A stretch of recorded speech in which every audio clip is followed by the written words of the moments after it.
website to do that. So let's And see. you are recording it so that people can listen to the whole thing Correct. later. It's recorded and it'll be on our website. Let's see. Hello, Mark. So why don't we go ahead and get started? It's now 1 o'clock. Thank you, Mark, for joining us as well.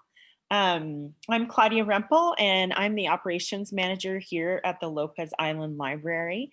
And we want to welcome everyone for our Village Square series today.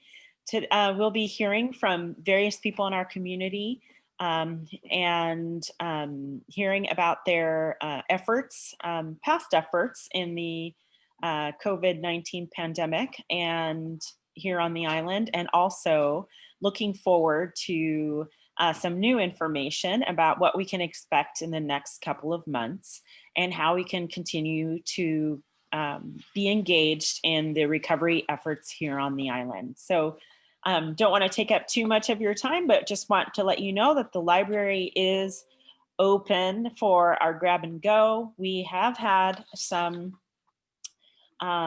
indication from the governor that we may be allowed to open in a limited capacity soon, but there are very many regulations for that to happen. And so we'll be updating our website. So any information that you need about what we might be able to do, you will see on our website. We'll be updating that. So I know we're all eager to get into the library, but there are a lot of regulations that we have to do to secure all our safety, not just yours, but our employees as well. So we ask for your patience in that. In the meantime, you can call us and get a hold of us, and we'll try to get materials to you. And you know, our website and our e-resources are always available. So with that, I just want to introduce Jamie Stevens. Thank you, Jamie. Thank you, Claudia. And welcome to everyone. I just was going to mention to one of the other presenters, a lot of people in the past town squares have watched the taped version later if they weren't able to tune in now. So part of what we wanted to do today is talk about a little bit about what's happened and really focus on how we can get through the next few months. So as a county, I'm going to update as my county council hat. So where we are, today you'll hear a recap of what COVID-19 response has been for the last 7 months, what we can expect and what we can do going forward. These town squares hosted by the library have been very effective at disseminating information, and thank you to the library. So what's happened? There's been less than 40 cases, positive cases in the county, and no deaths.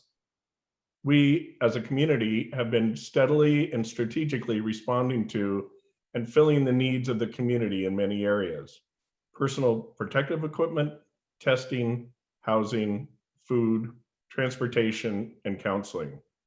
For the past 7 months, we have felt a certain amount of resilience and sustainability because of this. But is it reality? You should know that $3.3 million have been pumped into our county for food, rental, and counseling services. And here's a brief recap of where some of the dollars have been spent. The county received $943,000 in CARES funding initially, and the state later released an additional $343,000 to the county and a direct grant to the health department of $343,000. Part of the county, as county council, we earmarked $157,000 of the CARES funds for a small business grant program, which is just being implemented right now. We had some money budgeted for some of the rental and other things, but we supplemented our 2020 budget with $447,000 for rental and food assistance, $60,000 for mental health support, and $98,000 for senior nutrition. And you should also know that in business loans and grants, the payroll protection program, $34 million was put into San Juan County through 570 loans. And Lopez businesses received between $1.7 and $1.9 million in these loans. And these dollar figures don't include the volunteer hours, making and distributing masks, doing food deliveries, private donations to the nonprofits, and rent forgiveness by landlords versus just deferring it until later. And I will cover what we expect to going forward a little bit later, but now you'll hear from Mark Tompkins, San Juan County's Health and Community Services Director. Yeah, thanks, Jamie. So for those of you who don't know me, my name is Mark Tompkins. I'm the Director of San Juan County Health and Community Services. And as Jamie pointed out, we have tried to work with a variety of partners to push out resources to meet some of the needs. And one of our partners is the Lopez Island Family Resource Center. And I see Barbara's on here. They do an incredible job in making sure that the folks on Lopez have access to some of those services. So whether it's the rental assistance, the providing the delivery of food supplies to some of our vulnerable populations, linking people to mental health services, so on and so forth. So a big shout out to Barbara Schulteis. Others in the community are doing the same thing. The senior center is working very hard to make sure that home delivered meals are going out to our most vulnerable. Countywide, I want to say, I'm going to get the numbers wrong, but we're up over, I think, 14,000 home delivered meals that have been distributed countywide. That program will continue. We are working, as Councilmember Stevens pointed out, to work with the senior nonprofit to provide assistance so that they can continue to keep the lights on at the senior center to keep those meals going out. That's for the grants for the Northwest Regional Council. We continue to work with other providers. Right now I'm on Orcas Island, taking a break from kind of one of the next activities we're looking at, which is gearing up and trying to figure out how the best way to provide COVID vaccines once they're available. So we are doing drive-through flu clinics. I know that the pharmacy there on Lopez has already done drive-through flu clinics for the Lopez community, but we're on Orcas right now doing a drive-through flu clinic with our partners, the two medical centers over here. These drive-through flu clinics will allow us to practice and really prepare for the COVID vaccine when it becomes available, so we can roll it out in a very systematic approach and a safe approach to the community.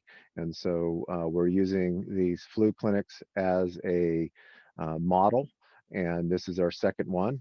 We did a clinic on Orcas or on San Juan that involved 3 partners, including the pharmacy and both medical clinics there. And so we're kind of perfecting these at the same time, providing a much needed flu vaccination and immunizations to the community.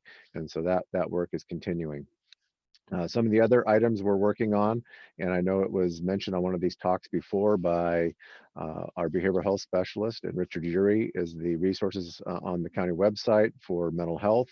And so there's some really great resources there for folks as we continue on with through this pandemic, resources for folks to reach out and be able to talk to someone as we continue to limit our interactions with larger groups and really focus on our families. So those are important resources. I would encourage folks, if you haven't been on there, to go to our website regarding that. Would also, I see Dave Dunaway's joined us from Safe San Juans. We've partnered with Dave with one of our grants that Councilmember Stevens mentioned, and are working with Dave to make sure that folks who may need a safe place to stay, that they have the resources to meet that need. So another great opportunity. And I would just point out that really it's been great to see the community coming together and working together and really breaking down any silos that were there, but to say we are in this together. We need to work together as a community to address this pandemic. And so I'll stop there and happy to answer any questions as we move along. So I'm not sure if I'm supposed to pass it on to somebody else or if somebody is facilitating this. So I will stop and pass it on. Yes, thank you, Mark. We will have time to answer questions at the end of the program. So if you want to go ahead and type your question on the bottom bar under Q&A, then we will get a chance to get to those questions when our presenters are done presenting. So I just want to go ahead and turn this over to Karen Gilbert, and she'll introduce herself. Thank you, Karen.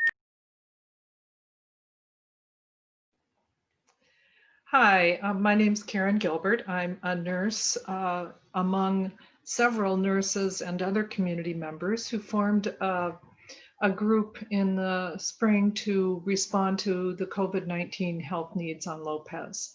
We are the Lopez COVID Health Support Group, and we've collaborated with others to supply Lopez residents with personal protective equipment when it was in short supply early in the pandemic.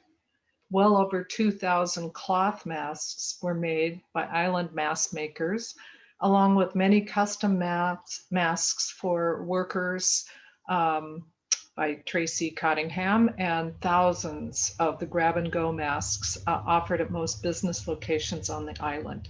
I'm going to let Tracy later on tell you about the ongoing and impressive mask efforts.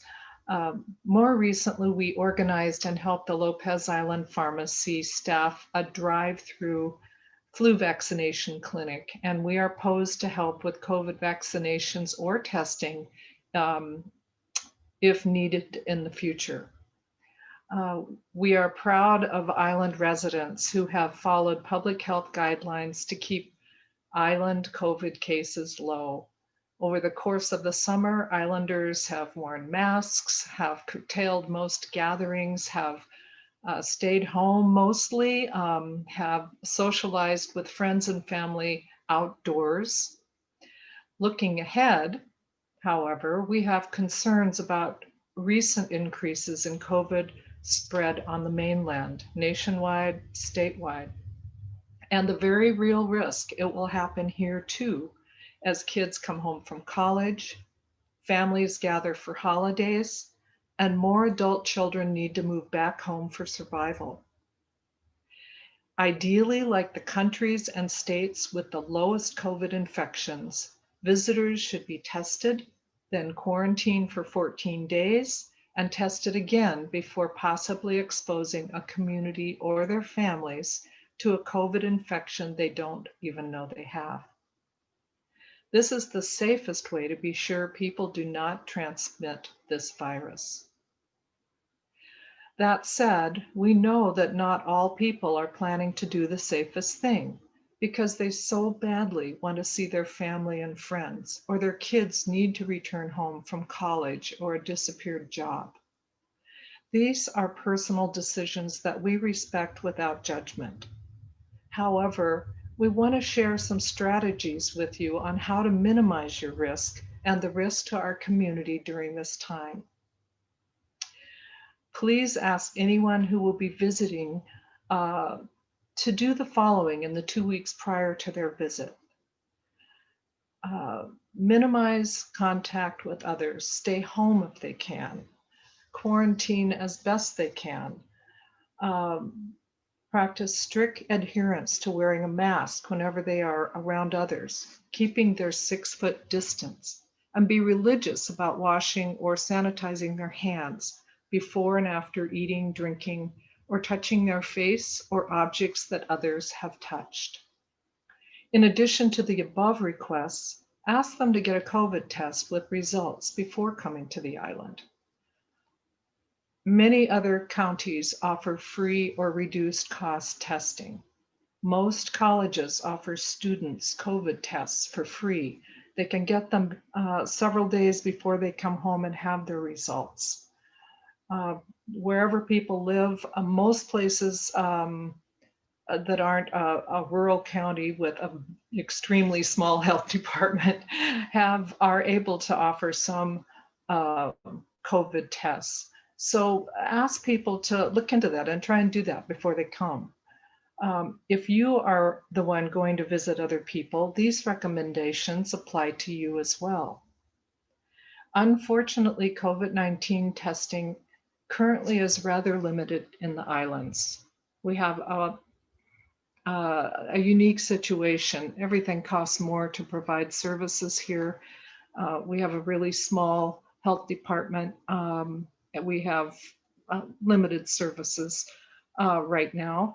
San Juan County Public Health, from my understanding and talking with their testing nurse yesterday, hopes to start some testing in the county sometime in November. Costs will depend on insurance coverage and your situation. So contact San Juan County Public Health for cost and scheduling information about that.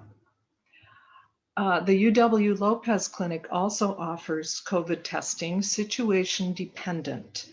If you have had COVID exposure and cannot quarantine, so you have to go back to work or are planning to travel or have just traveled, or you have symptoms, you can most likely get a test with the UW Lopez Clinic. There is assistance available for those without insurance coverage who cannot afford private pay for the test. A lot of people don't realize that there really is assistance available for healthcare at the Lopez Clinic through a couple of different avenues. And the Family Resource Center has been really helpful for folks who can't afford healthcare, and COVID testing may indeed fall under that. Free COVID-19 testing is also available through a national program called Project Baseline at specific sites by appointment. The closest to us is in Mount Vernon, and you can get an appointment. I went online and registered and almost got an appointment. I didn't want to go ahead and do it because I'm not planning on it, but I wanted to see how available appointments were, and I could get an appointment tomorrow. So that's another available resource. Skagit County itself does not offer testing anymore to people who don't live or work in Skagit County. So there are, as I would say, other options. COVID self-tests are available to order online for somewhere between $109 and $139 with results in 3 days from when their lab gets it. If you anticipate traveling and want to test upon return home or COVID exposure, you might try ordering ahead and having the test ready to roll when you get back. I also want to share some quarantine possibilities with you, both in-home and out. Someone who will be moving back home can quarantine where they are, especially if they can drive home and avoid the air travel. Alternative quarantine sites include staying in a hotel, Airbnb, near after they get off a plane, but before they get to the island, in an RV or cabin on your property, or if need be, they can stay mainly in one room in the house, try and use only one bathroom for the first part of their visit, hopefully for 2 weeks, but any amount of time would be helpful. After getting a COVID test, result negative, they could eat there, go out for walks, visit you outside, or visit inside 6 feet away with masks on. Imagine distancing people for family meals at different locations in one of the larger rooms in your house. Get creative about using card tables, plates in the lap, old-fashioned TV trays, opposite ends of a large table, or some could sit on the floor picnic style. It will probably just be this one holiday season to make this digression from normal, but it may be worth it to make sure everyone stays healthy to enjoy more holiday seasons. Thank you.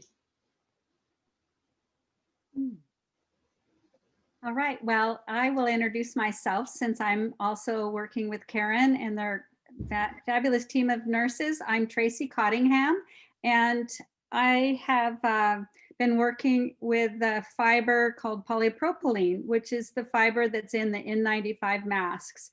And so everything I'm going to share with you today is how to keep yourself safer than even we have been trying teaching everyone in the last 9 months. And I'm going to share my screen. and try and go through this pretty quickly. There's some of this that we can all assume we know, but there's some new information. But how do we improve our mask wearing protection as we go into these cooler, wetter months? And Karen covered some of that for how we stay safer inside. We have done so much. I'm so proud of our community for all of the efforts. And I bet we've been over that 95% mask wearing compliance that really cuts down the danger to all of us. So new updated information, what do I believe? And so I'm not a medical person, I'm a product designer. So really, we all have different choices of masks. Choose one that's going to have the best fit if you're going to go into a place with less ventilation inside or closer contact. Always cover your mouth and nose. I'll talk about that in a little bit. Watch if you're fiddling with your mask. Outside, the virus has been able to be, with UV light, killed pretty quickly. We're moving inside, and we are going to want to keep your hands clean. So choose a mask you don't have to fiddle with. If you don't have a mask that fits you or have any questions, reach out to our mask team through the COVID nurse support. How do you know if your mask is effective to protect others? And you've heard some of these. Put on your mask, try to blow out a candle. If you can blow out the candle, you're not protecting others. Hold it up to the light. Can you see the structure and see light through? I use a spray water bottle test about 1 inch inside my mask, hold it up, spray through there with the power of a cleaning type bottle, and watch what happens. We've all seen people, we've all worn masks in different ways. We carry them around. This is from the CDC. This has been just fine outside where we've also had social distancing. But these habits need to be broken if you're heading inside with less ventilation. You know, the masks that don't cover your nose or they fall down, it's doing very little good for anybody. Your nose is where the key protein from the COVID is hanging out. But now I want to see how we can even do better. And this is Jim, our fire chief, wearing a grab and go mask. We've made over 10,000 of those on the island, pretty astounding. But he's wearing that over an N95 mask to protect the N95 mask and have it last longer. Joe Biden, if you've been following his trail on the campaign trail, he wears a KN95 mask under his black cloth mask. So he's protected, but also he looks pretty stylish as well. So your neck gaiters, I'll talk a bit more on those a bit later. But as we go into the cooler months, wear one like a scarf and pull your neck gaiter up over your cloth mask or even over your contractor's mask. And now you're going to get more tight fitting, better protection for yourself and others. If you are a high risk category, consider wearing a surgical mask under your cloth mask. This is my contractor's mask. Many of us on the island had dirty ones all over the place. And they do protect you. They protect the wearer. They just ventilate out so they don't protect others. But here's little duct tape, the inside of mine and on the outside to make sure I show others that I'm not infecting them. This is a neat, nifty trick on a surgical mask. Surgical masks work great to protect others. It's a polypropylene microfiber material. It traps the virus. But to make it even tighter fitting, you can tie the ends together and put it on so it actually seals more protection than without. Now the neck gaiter, it's such a popular replacement. It's so easy to pull up and down. CDC currently does not recommend any type of neck gaiter, but recent research does show that if you double up on your knitted neck gaiter or do the candle test or the light test, you may have a gaiter that is going to work. So double it up, fold it up in half, or put that surgical mask underneath it. If you have questions, I'm going to maybe make some fleecy neck gaiters that have a filter pocket in it. So stay tuned. We may have new products for you. And this is one, this is my own doing, but buddy checks. When you have a friend and his mask is falling under his nose or he's carrying it the way CDC doesn't recommend. Now is not the polite time to not say anything. Like a climber, you're going to check to see that their harness is safe before you climb with them. Same thing here. And what about a plastic face shield? If you are high risk and you want to wear one, do wear a mask underneath. CDC does not recommend just a face shield. So these are some basic things. Recent research that even if you're inside 6 feet may not be a magic number. You may need to be further away. So if you have questions about sanitizing your non-woven masks, your polypropylene masks, I'm happy to talk to you about that. And I can go through, we've been working with seniors. How should you wear a mask if you can't breathe as well? The oxygen and carbon dioxide molecules do go through any mask. So you may have to relax your breathing or just wear a non-surgical mask, take frequent breaks, or try to find the KN95 masks that Sunset does sell. This is an easy one. We're all gonna fog up our glasses when we're outside in the rain. There's no getting around that. But a little bit of soap on your glasses, dried using or an anti-fogging cream. Skiers definitely know about that. And if it's really a problem, you may need to go to a medical tape or adhesive to tape on your cheeks to help the fogging up. So I know I'm running out of time, but you don't want your mask to get wet. If you're going to be in the rain or sneezing or coughing a lot, have a replacement mask carried along with you. And here's how to contact us. I know this is going to go by really quickly, but I suppose the library knows how to reach us. We are still looking for volunteers to make the nifty little grab and go masks. 10,000 so far made. Do contact us. And a giant thank you to the library, Catherine Washburn, Nurses COVID Support, Chom Grecian and Marcia Meyer Stoner for the grab and go masks extraordinaire, and all of the mask makers. I couldn't be prouder to be part of this community. Thank you. Sorry if it was a few minutes. No, that's all right. Thank you. Yes, if you have questions, we can certainly about how to contact Tracy and her team, you can certainly get in touch with us at the library. And I think we'll go ahead and hear from Dave and then Barbara. So I'm Dave Dunaway. I'm the executive director of Safe San Juan, and I'm not sure that everyone really knows what Safe San Juan does. So I'll just give you a quick picture. Then I'd like to just talk about what's kind of happened over the last few months. SAFE is the agency that provides support for people who are experiencing domestic violence or sexual assault or sexual abuse, or people who've experienced those in the past. We have 3 offices, one in Lopez Village, one in East Sound, another one on Friday Harbor. We have 8 people on staff, 7 are full-time direct services staff, another's a part-time fiscal person. Our office on Lopez is currently at 262 Weeks Road. It's right behind Blossom and right next to the veterinarian clinic, and it's open Tuesday through Thursday. And then we meet people there by appointment at other times. We have a lot of different supports that are available for people who, again, are experiencing violence or who have experienced violence.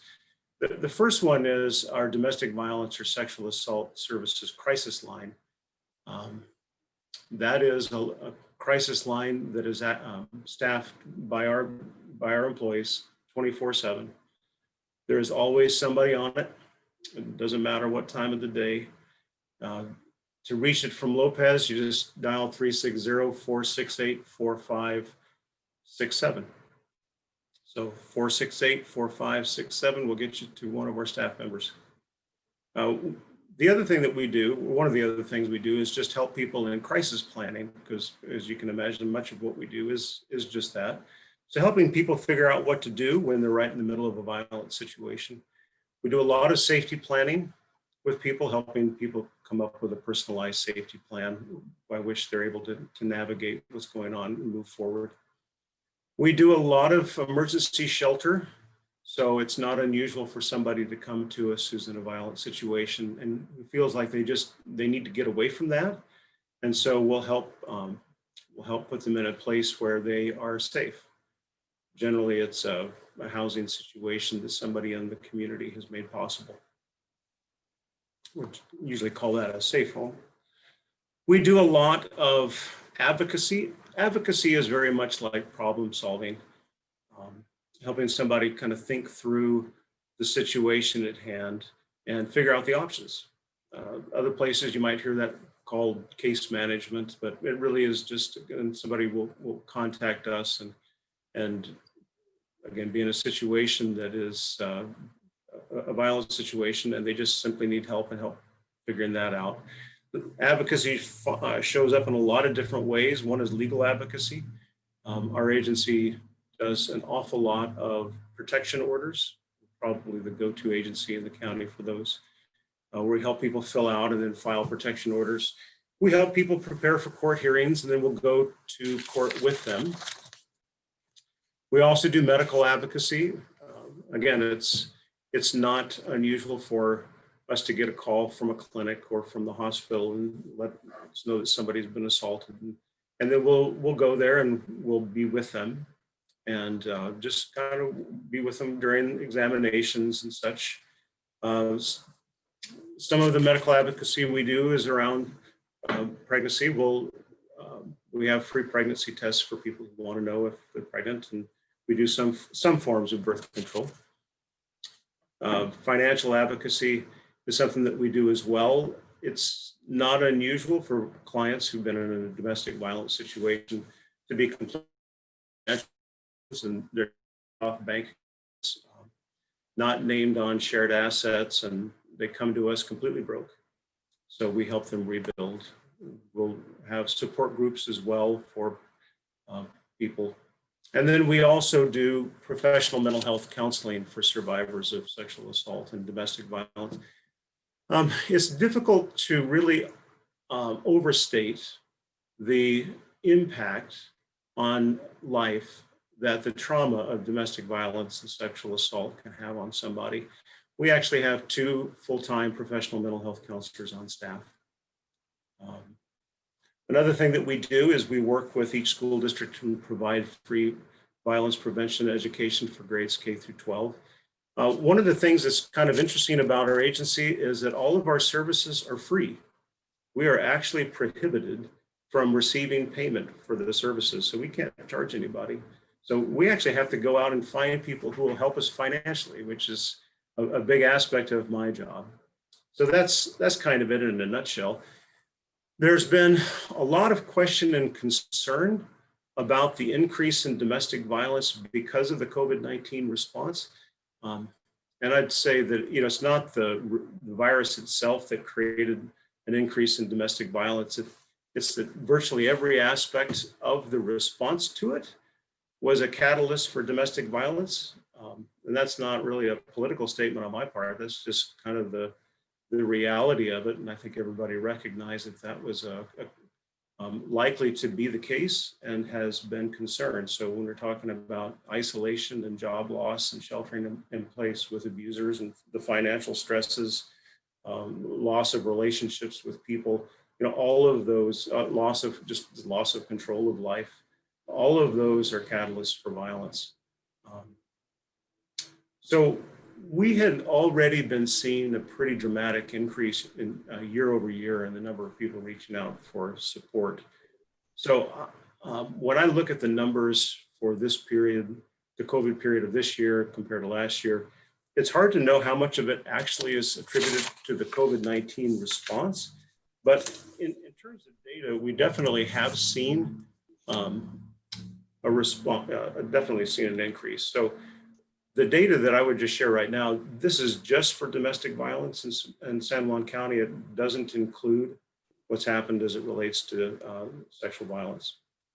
So from March through September of 2019, so 1 year ago, but the basic period of time that COVID would have covered. We provided 696 hours of service to 69 people in the county for domestic violence. So that was a year ago. So for the same period, which was the COVID period, we provided 1,051 hours of service to 86 people. So basically during the COVID period, COVID response period, we saw a 50% increase in the number of hours of service that were requested, and close to a 20% increase in the number of people that we had to serve, or we got to serve. Those numbers, I don't think those numbers actually tell the full story, but at least they're kind of what we have. In terms of people needing immediate shelter, we provided a little over 250 bed nights during that COVID period.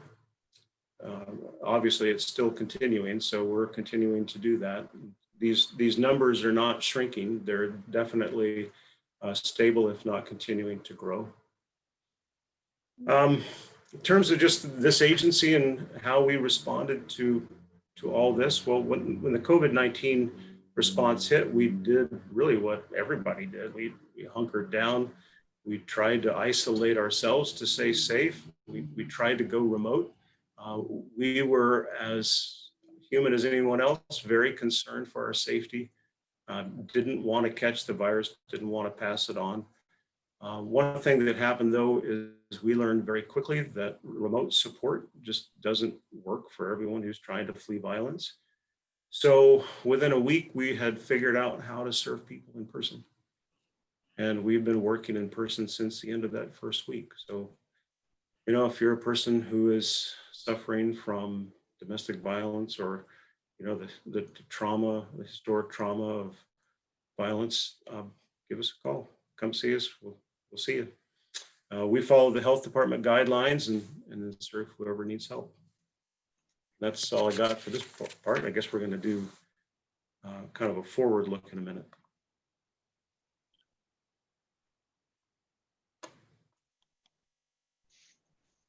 And my Zoom is not working. Thank you, Dave. That was sobering to hear, and we look forward to hearing from how we can help to look forward, or how we can become engaged. And Barbara, I think you're next. Yeah. Hey, Claudia, I'm giving the time that it might be good if, since I'm the last one, if I do both going past and forward at once, because I think it might speed things up a little bit. Does that sound okay? Sure thing. Mm-hmm. Okay. Well, the first thing I want to do is give the most heartfelt thanks to the Lopez community, as you can hear by everyone who's spoken here, but the LFRC staff, our board, and we have the most incredible donors and the most incredible community members who have donated thousands and thousands of hours, and none of what the Resource Center does would be possible without you. And we so appreciate all the support from the county and other organizations. So I just can't emphasize enough about how blessed we are to live in such an incredible community where people love and care about their neighbors so much, and they go way above and beyond to take care and help each other. So one of our first areas is food and nourishment, which has been huge and obviously a high need with COVID. So we had two donors, Jody Green and Mike Halpern. They've now raised $330,000 for us for what they've been calling the Stand Up for Lopez initiative. So it's been basically supporting our farmers and restaurants. A double win-win, because then we've been able to buy both produce from the farms and meals from the restaurant. So originally that was from March to August, and with some generosity of more donors, we've now been able to extend that through October. So we've been feeding about 500 children and adults. We're anticipating that may grow. We've had over 7,000 both meal deliveries and either food bag deliveries, or people are now coming through our drive-through. As of basically Tuesday this weekend, we have over 75 volunteers. It's an enormous commitment that a lot of people have done. So that's kind of where we've been. And we're gearing up for Thanksgiving because we're anticipating that we're probably going to have twice as many households as we typically serve for Thanksgiving this year. So really trying to gather and prepare for that. And then some other and we're just obviously for us, it's just really figuring out how to expand our food bank and meet the needs. Like we're going to be doing some hiring actually of some community members of the different groups that can go, they're going to go out and kind of interview people to find out really what are the most important foods that they both eat and enjoy, but also keep them healthy so that we can do a better job of responding to the food needs of our community. And just looking at partnering with some other, possibly other locations long-term and things, which brings us to a food center study. We've been working with the Locavores, Taproot Community Kitchen, and the San Juan Ag Guild to look at the feasibility of whether or not we could have one building on Lopez where the food bank could be co-located with all those other organizations, because we just feel like it would be so much more efficient and effective if we were all in one building operating together, because there's so much overlap of the food sources, and it would actually allow some of our farmers to do things in a much more efficient way that could actually bring more local meat and produce here on our island, even more than it is now, by doing some cost savings for them. So that study is about to wrap up, and we're looking at what the next steps might be to that. The other key area is around housing. So we've been doing a lot of rent and mortgage assistance, and this is where we were as of October 6th. We have given out $87,696 in total rent assistance. 24,000 of that came from San Juan County. Almost 40,000 of that is from private donations, and again, our very generous donors. And then 23,000 from basically programs through the state that we access through the Opportunity Council. So far, we've given rent assistance to 42 households, which is 98 adults and children. 45% are, Black, Indigenous, or people of color. It's 91 months of rent for 2.3 months of rent. And the average rent assistance has been $912. And we've also given out almost 58,000 in rent assistance with, thank the generosity of Opalco, and again through the state through their LIHEAP program. Another key area is affordable rental housing. Unfortunately, the real estate market has been so hot here that houses are selling, and we already had a affordable rental housing crisis to begin with, but with home selling, we're finding even more and more of our clients are losing their rental housing. Typically in a year, we have about 50 to 75 homeless household individuals here on Lopez. In the county, in their report, estimated a need for 70 to 120 rental units on Lopez just for people who live here.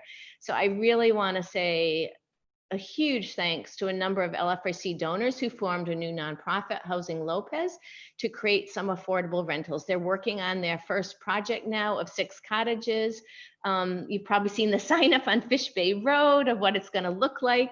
And I cannot tell you, this is both a benefit to our county, but also our island, but also you have all these volunteers who are doing this for free. So it's like this amazing nonprofit that there's no cost, all the money is going into these housing units. And they are so close to finishing it. And we're hoping, they've gotten some money from San Juan County from REIT funds. We're hoping to get another supplemental award so that, because they are very primed to get these, basically start construction next February so that people could be moving in next fall. And transportation has often been a problem for our clients. And so we've been working with Kurt Van Heiting, the San Juan Island Shuttle Service. And I'm very happy and excited to know that a donor, actually an off-island donor who has no connection with the San Juan Islands, donated an electric Leaf car. And so Kurt has now expanded Island Rides, which is a free or very low cost transportation service. And we greatly appreciate, we give out a lot of ferry tickets each year, typically, although that has actually been down somewhat, but is rising again. And we're very grateful to San Juan County for the transportation voucher program. Social emotional support, the Resource Center does a number of things. One, we have the open source wellness program, which is lifestyle medicine. They use the terms Move, Nourish, Connect, Be. It was an amazing in-person program that's had to go virtual now, but that's still ongoing and really giving people an outlet for some social emotional support to help them get through COVID. We also started a new program called Hero's Journey, which merges 4 innovative practices, including equine therapy and a lot of social emotional sports that we're doing with our local therapists. And then we also have a really active youth program, youth mentor program, where again, 46% of those kids are, Black, Indigenous, or people of color. And so that has been such a huge support mechanism for those kids. And then lastly, the community wellness program, again, through San Juan County, we typically serve 33 to 40 individuals, and that has been so crucial, and we greatly appreciate Compass Health has a new crisis support person that has been a huge help, because as you can expect, anxiety and depression, and our staff have been really, especially in the last couple of weeks, have been inundated with some mental health crises and helping to get people services. And then lifelong learning, typically in a summer workshops, we serve 380 to 400 kids, but this last year it was 29 youth because we did it day-long summer camps on a more traditional like Parks and Rec model. With there was 97 weekly slots in total, and 79% of those children needed scholarships because of their parents with much lower work and stuff. We continue to do after school activities. We weren't able to do soccer that we usually do in the fall, but we are doing a new No Child Left Inside program. There's 32 slots for the youth. And I always joke, only on Lopez would 3 of the instructors be History Channel alone participants. So they're highly skilled at outdoor survival skills. We're doing parent tots in new creative ways. We're giving activity kits through our drive-through food bank that we do and other connections. And unfortunately, play therapy is put on hold until after the new year because we're trying to help the preschool keep all of the children there safe. And then the last area here, which I can't get my computer to scroll down all the way, is all the things that we're working on and belonging, because particularly with everything going on in our country right now, and even the tensions in our own community, we know that trauma is so important. So we continue to work with Teresa Posaconi from Emerging Wisdom. She's doing a lot of trainings actually both at the county level as well with Lopez, so that we really have a shared language on how to reduce our stress, remain calm, and support each other. And right now we're working on a pilot project with her on an anxiety toolkit that would be a multi-generational learning that we're talking with the school that we're hoping to implement with 9th and 10th graders with their parents or another trusted adult, where equity is so important. And so we created a new Vision and Voices community conversations group where we're able to really listen to the voices of our community on what they believe would strengthen Lopez, and then get behind them and support some of these efforts and help them launch their ideas. And obviously for LFIC, hiring more diverse community members is so important to us. And we're actively recruiting a Latino community member to expand our staff to be able to support that. And then lastly, we've been having a number of Coach Salis gatherings to listen and learn from our tribes and understand how we can best support their efforts.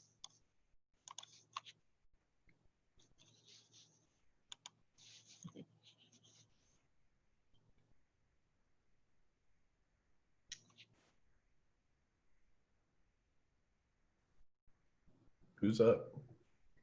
I think it's back to you again, Jamie. Oh, yeah. Okay, sorry about that. So anyway, going forward is very important. And I guess from the county point of view, I can give you what at least my thoughts and that I've tried to research and find out. So first of all, the situation we're in is pretty much where we will be until at least June. There will be updated guidance for certain businesses, such as was just mentioned about the library from the governor's office, but wholesale movement in phases is not in the cards. The phased approach has kind of just fizzled out into guidance and opening, like restaurants getting guidance on how to open and the amount of people that they can have.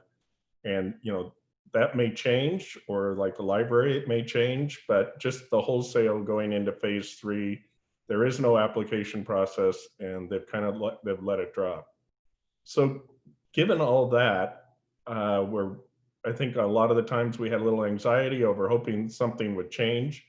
I think we really need to make peace with our situation and think long-term, like towards June, on how we're going to deal with everything. We should be all aware, we should also be aware that almost all of the money that I mentioned earlier has been, and other people have mentioned, has been pumped into our community and has to be spent by the end of November. However, our needs of rental assistance, senior nutrition, food assistance, and counseling remain the same. and may be exacerbated by the short days and cold temperatures. So we need to prepare ourselves in case there is not additional stimulus money. Currently, that is stuck in Congress and has not had any real movement. The county will continue to have quarantine facilities available, do testing and contact tracing. As Mark mentioned, the current drive-through flu vaccinations are also a pilot program to prepare for COVID-19 vaccinations once a vaccine is available. And finally, we know more now than we did in April about how to protect ourselves and that we need to stay vigilant. Wear a mask in public space, wash your hands frequently, socially distance, keep your pod small, and limit exposure time indoors with others. Finally, call or text people who you know are alone. That contact is even more important now, especially since you might not be visiting in person. Thank you.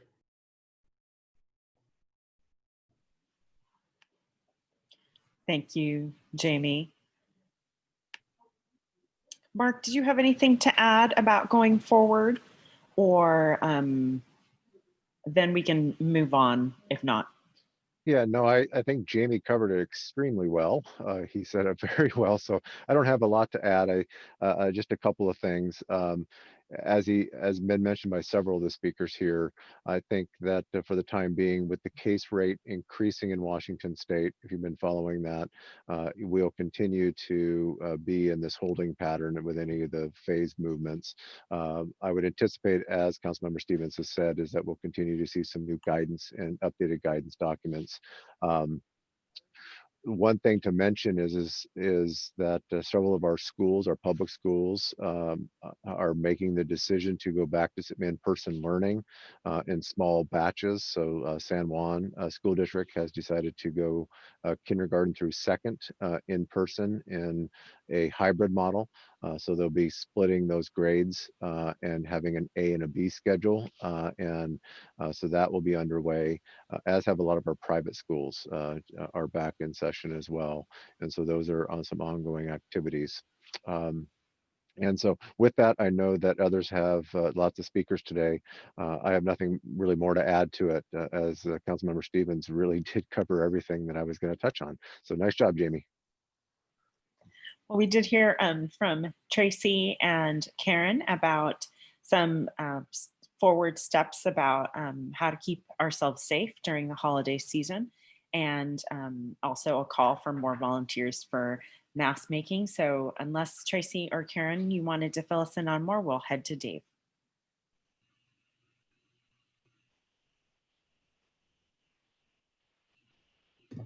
I have nothing else. Thanks, Karen.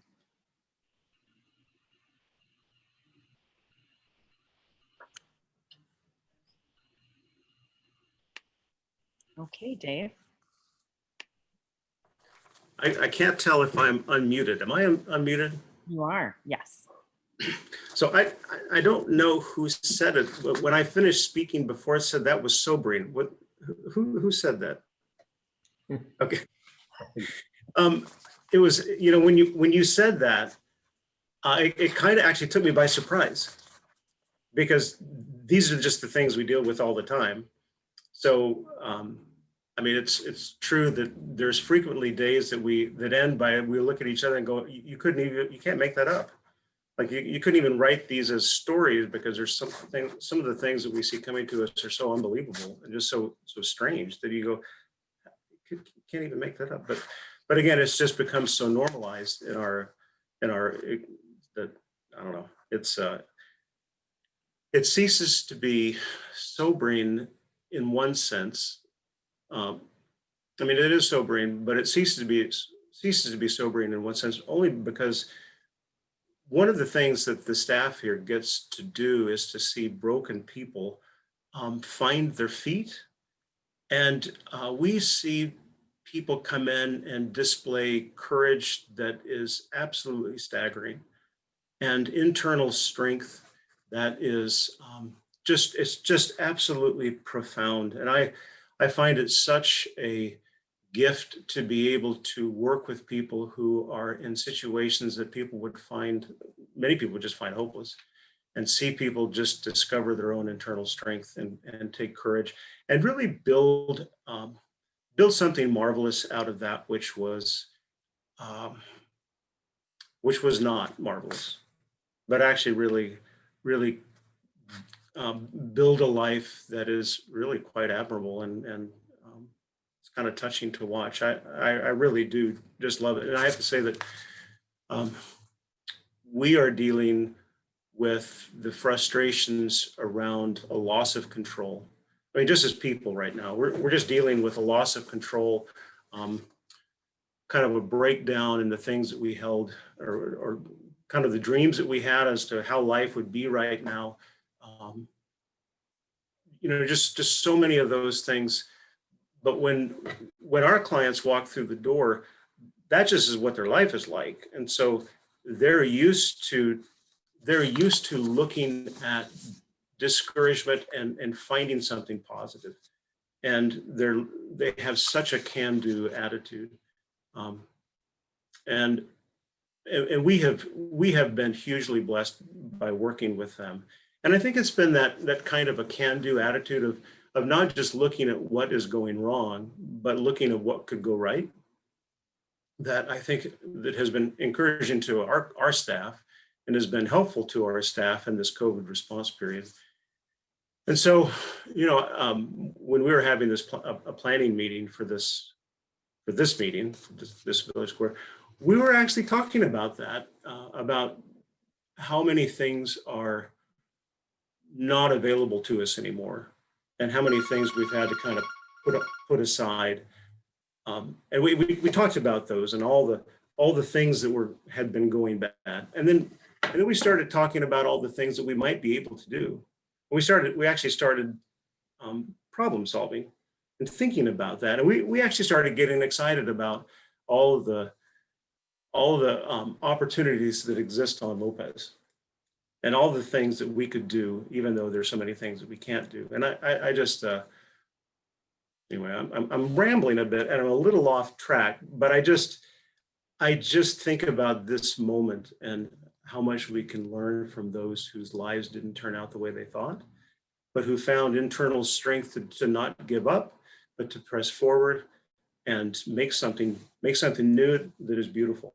And it's what I love about the job that I have now. I get to see people do that a lot. So we really get to celebrate not only the, well,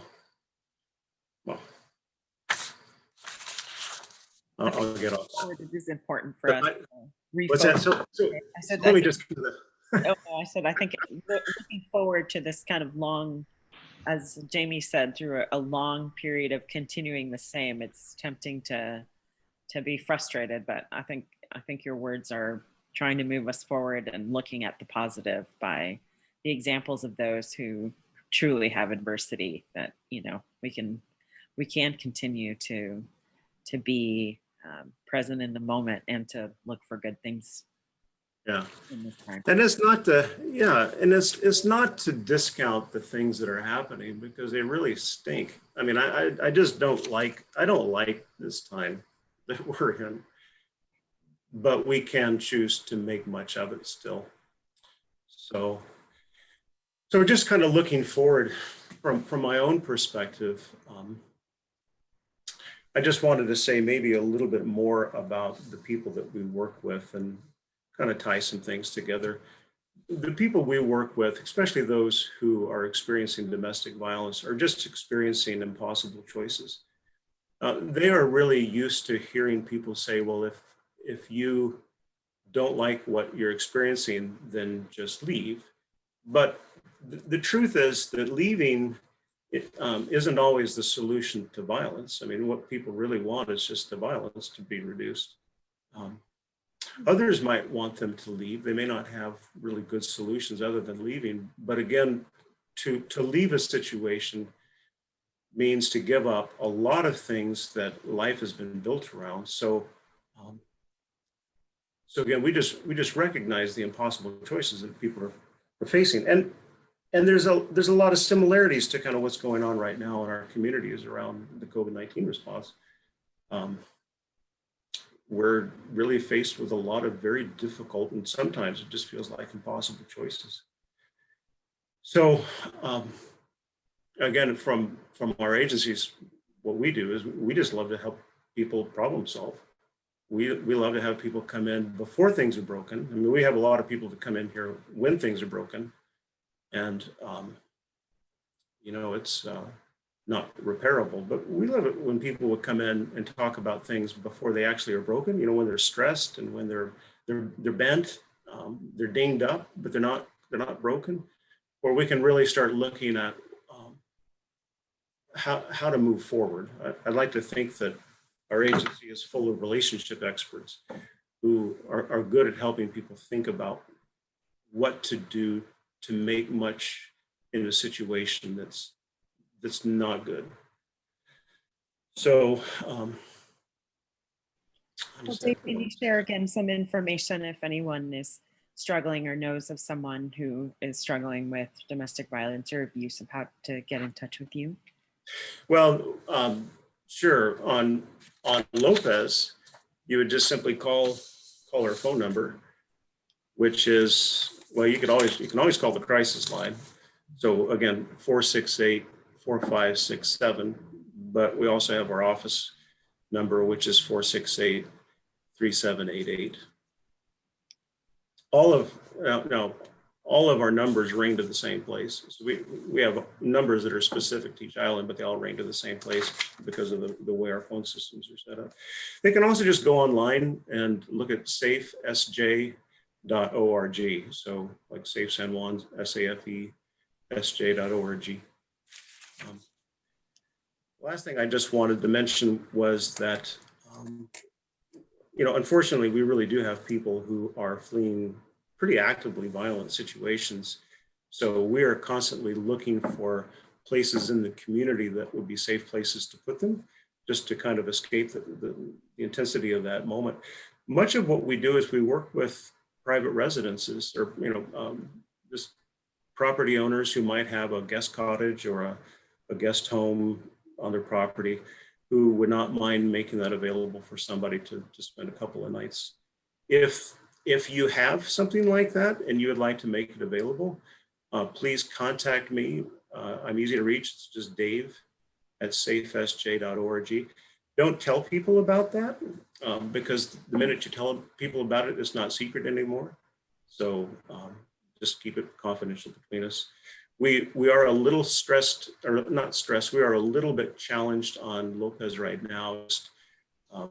We've had to be careful with the safe homes that exist right now just because of health concerns for the owners.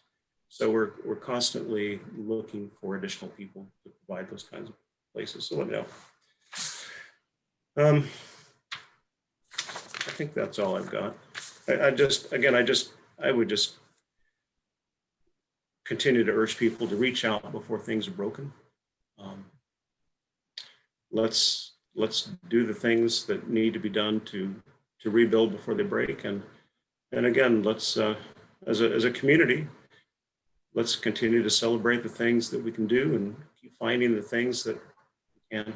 So, and I share the same just real admiration for the Lopez community that, as Barbara was expressing, just so appreciative of all the support and just enthusiasm to keep living life together that I see on Lopez. Well, I'd like to just have the next couple of minutes just reserved to questions. I know some of them were typed in the chat, but we have one question, and maybe Mark, you're the best person to answer this. We have one question: is there any discussion about transmission via whole house ventilation systems? And we're obviously looking at a ventilation system here at the library for filtering out that. So maybe you can tell us a little bit more about if they work. Yeah, that's an excellent question, and I didn't attempt to answer it in the chat box. I think I'd have to get back to you. I know that indoors, we want people to increase their ventilation and to get the air moving more. It actually is very helpful. And a lot of our schools are looking at ways to, at least early on before the weather changed, to do items outdoors or keep windows and doors open to increase the ventilation. Most of your modern ventilation systems can filter out items, and so you can get different filters that would be effective. But as far as individual homes and the ventilation system spreading it, I've not heard that that has been an issue, but I'll need to do some checking to provide more information back, and I can give that directly to you so you can post it on the Lopez site. I'm just not aware of it. It's more of that direct across the table, close contact is where most of it is being spread with the droplets. The droplets do drop out, but they can move around, and there's some evidence of some airborne, but a lot of it is the larger droplets which fall quickly to the ground. And so again, I need to do some additional research, and I can certainly get back to you to answer that question. Sure, thank you. And then while we're at it, I had a question just as a parent with school in person. I know some of the issue has been transportation. So is that something that you're considering allowing as well, or is that still something kind of? Sure, another good question. And each school district is looking at it differently. So each of the school district is approaching in-person learning differently, and that's probably true across the state.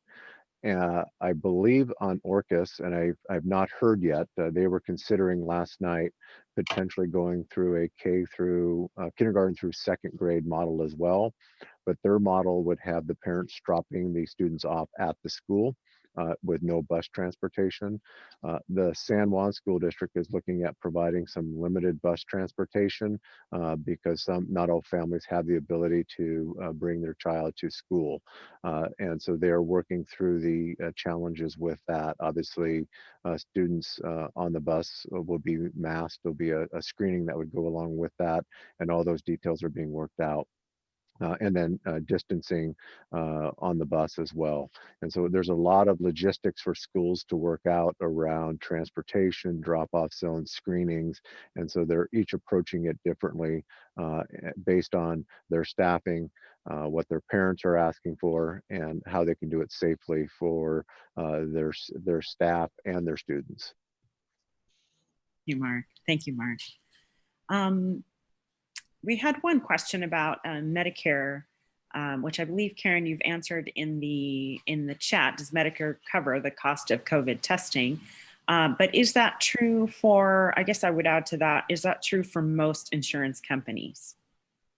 Yeah, I don't know, Karen, if you want to answer that or if you want me to. So if you are symptomatic, the test for COVID is covered by all insurances. And if you're low income, most of the providers have the ability there's a portal that they can enter into to cover those costs for symptomatic individuals. It's when you get into the asymptomatic testing that there are some challenges. Most insurances are not paying for individuals who are not symptomatic.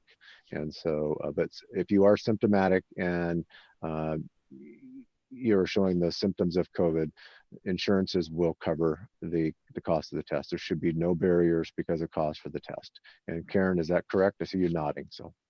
Yeah, I believe that's correct. And then it's a little bit, it's quite a bit variable with different insurance providers as far as the other conditions that they will cover.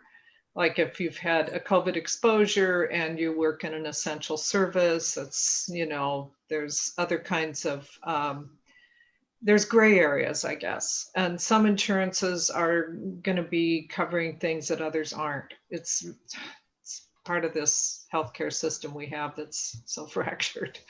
And then I guess that brings me to another question is, are we, Mark, at this point, sure what those symptoms are? They seem to be across the board, I think, confusing to know what is an actual COVID symptom. And I guess heading into flu season, what are those things we should be looking out for? Sure. Let me see if I can find it real quick. I know we're on a timetable. The state just has put out a,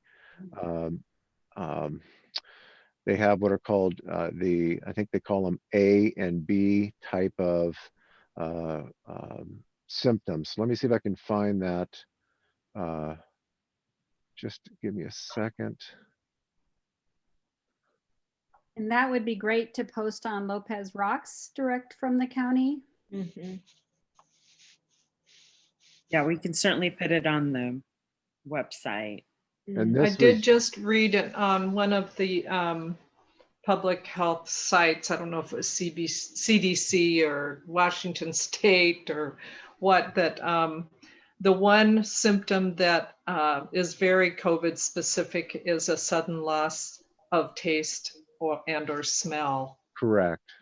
So this is the returning to school childcare work guidance document. It's got two sheets, but this kind of covers symptoms consistent with COVID. Hopefully everybody can see that. So these class A symptoms are your real traditional ones. So this is the fever that's above 100.4 or higher, a cough, loss of sense or taste of smell, and then shortness of breath. And so any of these symptoms would drop you in over here where you need to be evaluated by your healthcare provider, and a COVID test is highly recommended.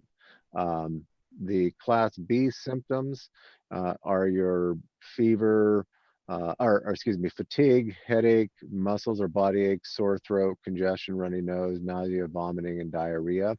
And those are the class B symptoms. And depending on how many you have, if you have, this is set up so that how it currently reads, if you have 2 or more of any duration of the class B symptoms, or one of these for more than 24 hours, you would go here to yes. If it's less than that, so you only have one, or you had a runny nose, say for 4 hours, you would come over here to no. You still may want to talk to your doctor, and you may or may not be considered for a COVID test, and it walks you through how to get back. And this link, our PIO is trying to put this together, so it's a little bit easier to read in a hot topic and turning it out. It talks about how long you should stay at home, and these tables are currently broken out both on what they call a moderate to a high case rate versus a low case rate. And so down here is the low case rate, and it just changes the number of class B symptoms that you have, whether you go to the right or to the left.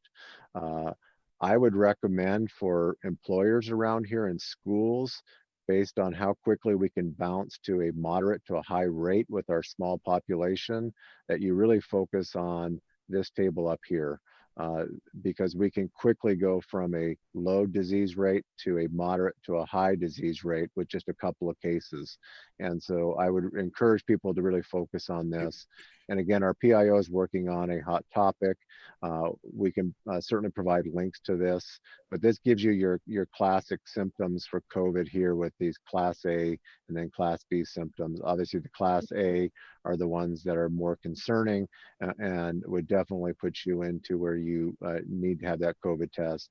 Whereas, 1 or 2 of the class B may just be the common cold. And it's going to be difficult for our healthcare providers and others to distinguish between the common cold, the flu, and COVID this fall.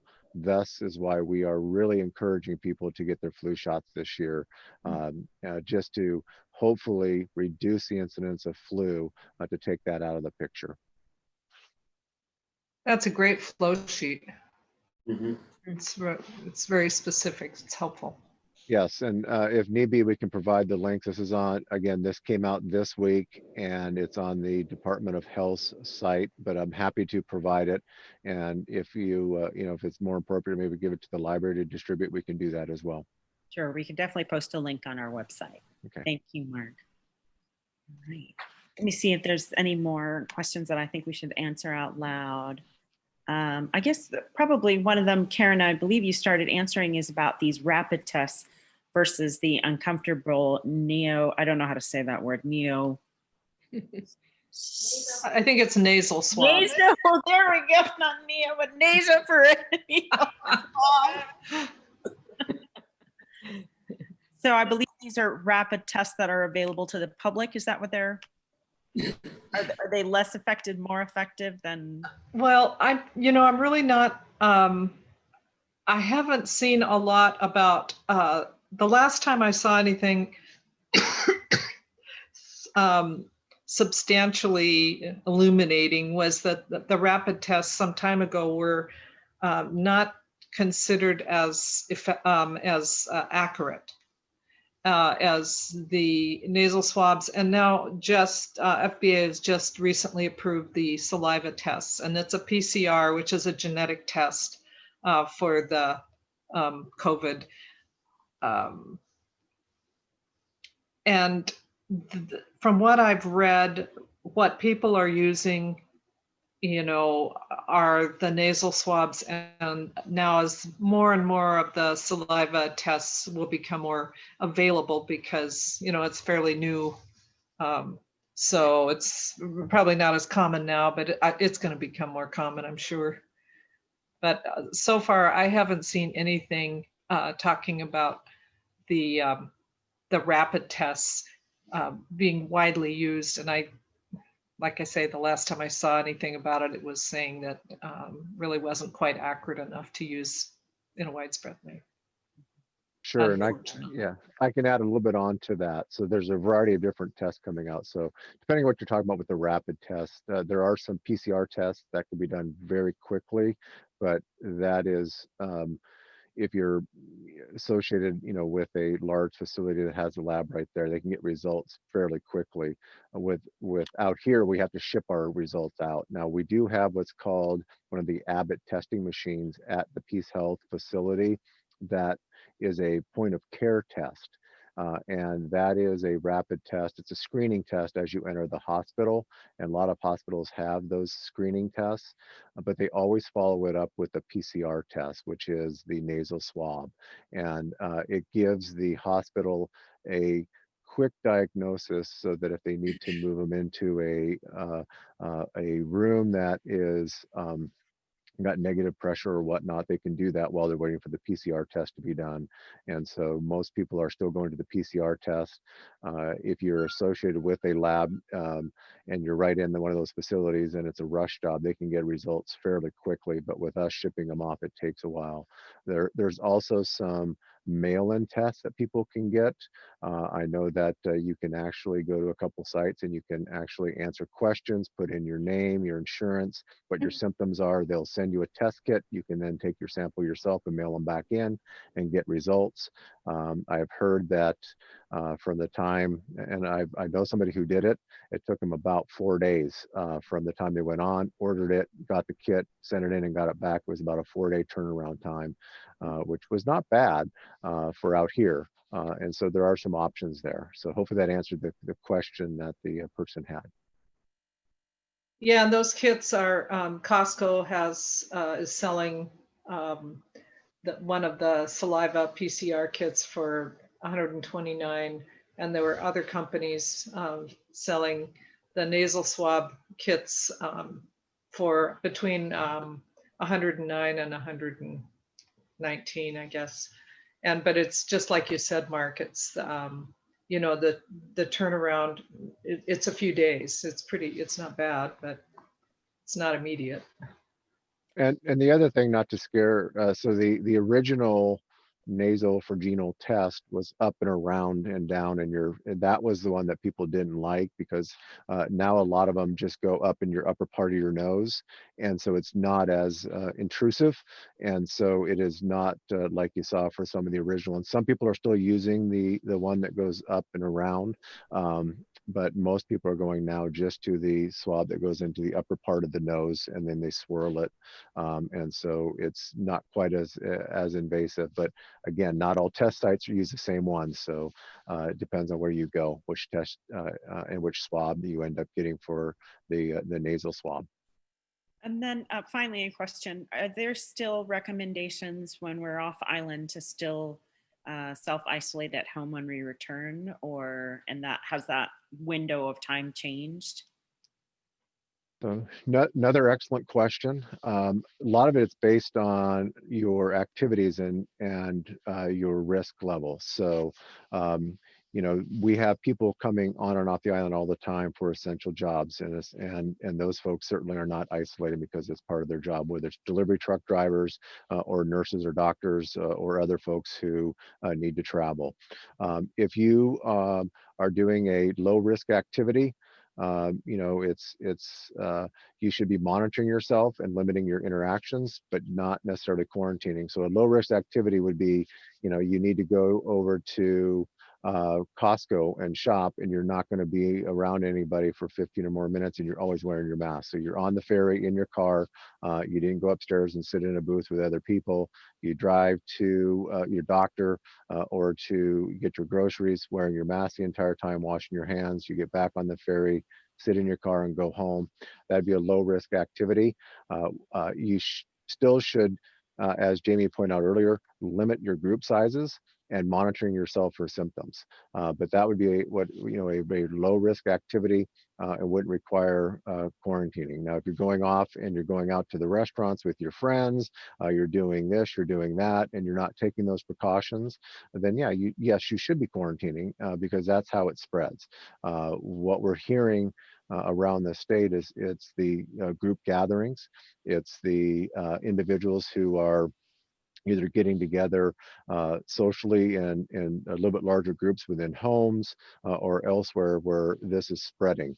I've also heard that there are businesses where the employees now are getting together in a lunchroom and having lunch together, and that's how it's spreading. And so it's those close interactions without masks on that are leading to the spread of these illnesses. It's not the going to your doctor off island with a mask on, or going, walking into Costco where they require masks and they have distancing and whatnot.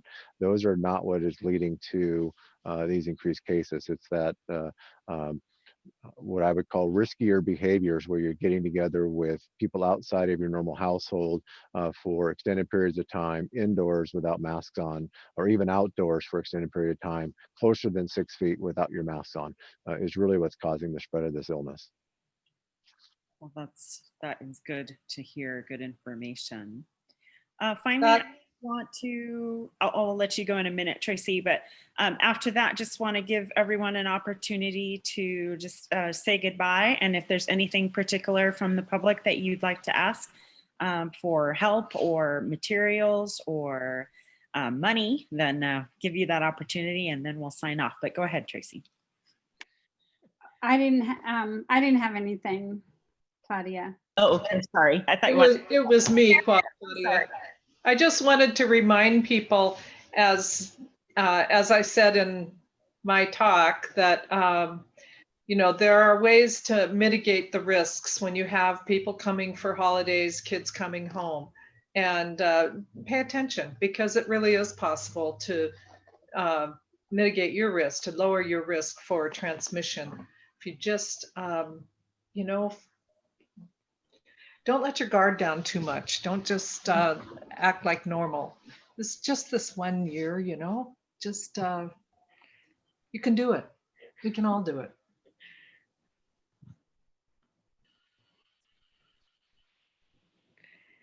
And maybe I'll just follow up with that. I think creativity is so important now. And actually our State Department of Health has some really great kind of questions or things that I think we can all share, like talking about what social connections really nourish us.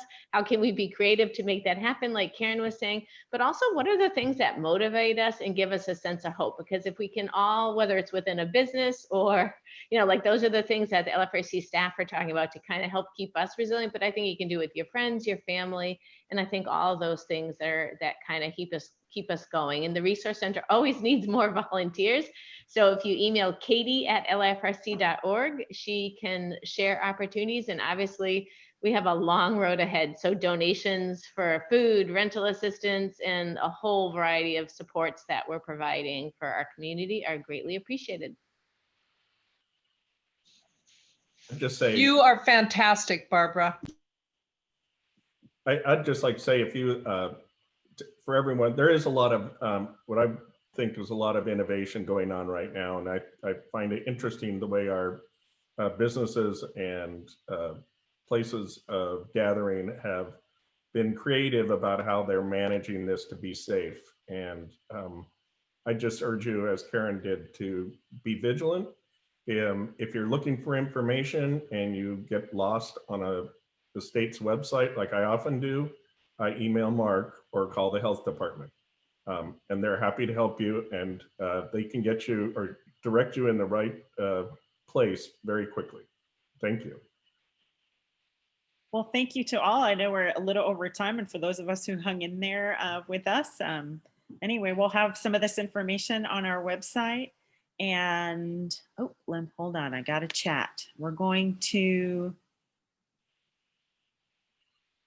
oh, I guess Lopez Rocks will be changing its format to meet the needs of the community as a regularly operating newspaper. So that is something to look forward to. That's from Marcia Deschavnay. So how exciting. I did not know that, but I'm glad to pass that on. So we'll have links and some information on our website as soon as we're able to update that. Thank you all very much, our panelists, for taking the time to come and to speak about our ongoing situation here on Lopez. And yeah, have a good weekend and everybody stay safe. Thank you. Thank you.